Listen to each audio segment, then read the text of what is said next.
Welcome to our deep dive into the latest pop cultural intelligence. Let's start with the so-called era of polyaesthetic conflict. Dr. Morgan, how have aesthetic trends like cottagecore or retrofuturism evolved into political identities? Thanks for having me. What we're seeing is that aesthetics now serve as shorthand for belief systems.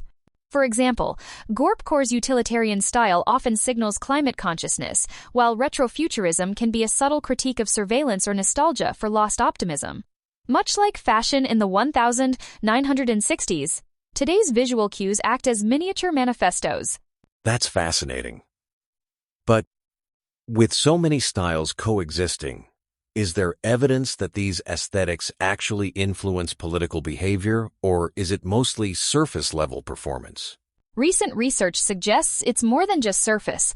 A 2024 Pew survey found that 63% of Gen Z respondents identified their fashion with explicit political values. These choices shape online communities and even voting blocs, creating what some call aesthetic enclaves, digital spaces where style and ideology reinforce each other. Given this intertwining of look and ideology, how might we expect these polyaesthetic dynamics to affect cultural discourse in coming years? We can anticipate ideogram politics where emojis, AR filters, and even background textures in photos become key battlegrounds for influence. As these symbols migrate across meme markets, they'll likely surpass traditional policy debates in shaping public perception. Building on that, let's turn to the concept of semiotic warfare. The Kamala Harris meme resurgence offers a compelling case. How are political symbols being weaponized and remixed in today's meme ecosystems? Political symbols are now modular. Think of the pantsuit, flag pin, or even a podium as mimetic Lego pieces. AI-driven remix culture allows users to reassemble these fragments, creating new meanings on the fly. For instance, Harris's image was recently transformed into a viral anime avatar, subverting conventional campaign messaging and reaching unexpected demographics. Does this modularity dilute the original message? Or can it actually strengthen a political brand by increasing engagement? It's a double-edged sword. On one hand, remixing can democratize political discourse, inviting participation from fringe and mainstream alike.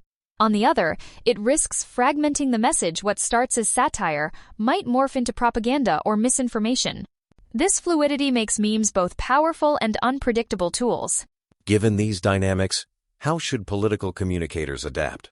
They'll need to embrace ideogram fluency, learning to communicate in the language of emojis, GIFs, and visual motifs.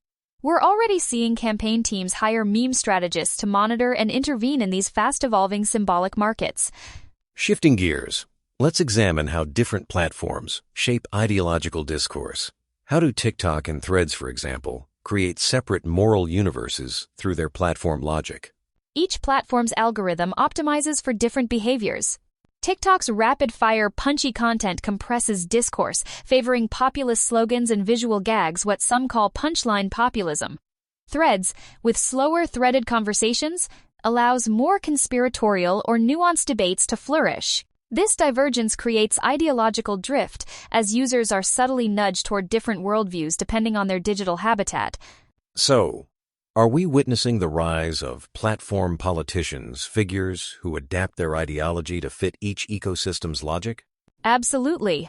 Politicians and influencers now tailor not just their messages, but their entire personas to platform-specific audiences. For example, a candidate might project radical transparency on TikTok, but lean into policy wonkery on Threads. The algorithm effectively becomes a co-author of their public identity. What are the societal implications of this algorithmic mediation?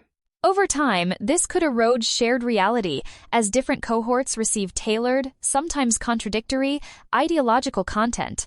The risk is not just polarization, but the formation of parallel moral economies, each with its own norms and truth claims. To wrap up, let's look ahead. Speculative forecasts suggest the rise of cultural microstates and AI-generated nostalgia as future-shaping forces. Could you explain these concepts and their implications?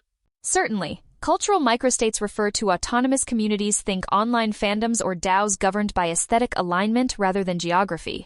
These groups may develop their own laws, currencies, and even citizenship models, as seen in crypto-funded film studios with proprietary governance structures. And what about AI-generated nostalgia?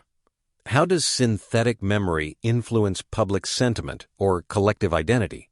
AI can now resurrect lost icons or create entirely new ones, reviving cultural memory on demand.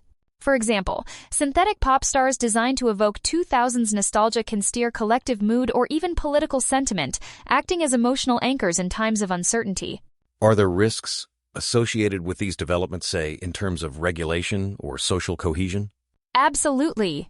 Emerging debates around emoji legislation and semantic bias highlight regulatory gaps. If symbols carry legal or political weight, their manipulation could become a new form of soft power, potentially destabilizing existing institutions while empowering novel, networked forms of governance.